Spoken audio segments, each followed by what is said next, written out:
So,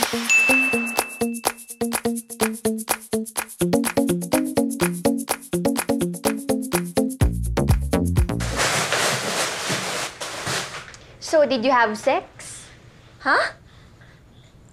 Hindi I mean, wala, no? Nakipagkwentuhan lang ako. Kwentuhan, ate? Ilang taong ka ba? Sus ko, alam mo, sa tagal lang nawala siya. Sigurado ko marami nang na-edit dyan sa kwento niya, no?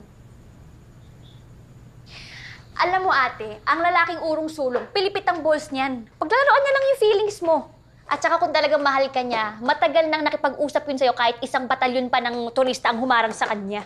Dubious.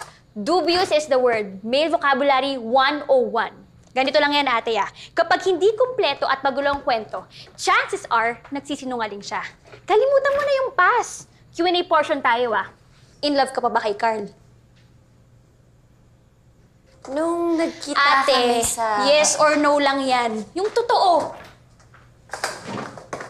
Yes. 1 to 10. 9? One word. One word sa law of attraction. Love o kilig lang yan. Destiny. Destiny? Ate, ang gaga mo. Hanggang ngayon ba yan pa rin yung ilusyon mo? Lakayo pa rin? Pagkatapos masayang yung ilang taon mo kakahintay sa wala? Alam mo, sa panahon nga ngayon, dapat meron ka ng kajamin sa mga plano mo sa buhay mo.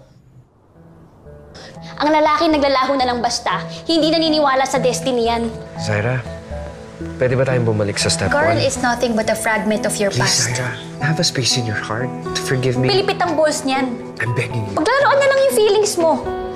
Forgive me. I'm a coward. Hindi naniniwala sa destiny yan. Bilis mo bumigay. Ang cheap mo umaasa. Huwag kang pa-victim, girl. Move on, tanga.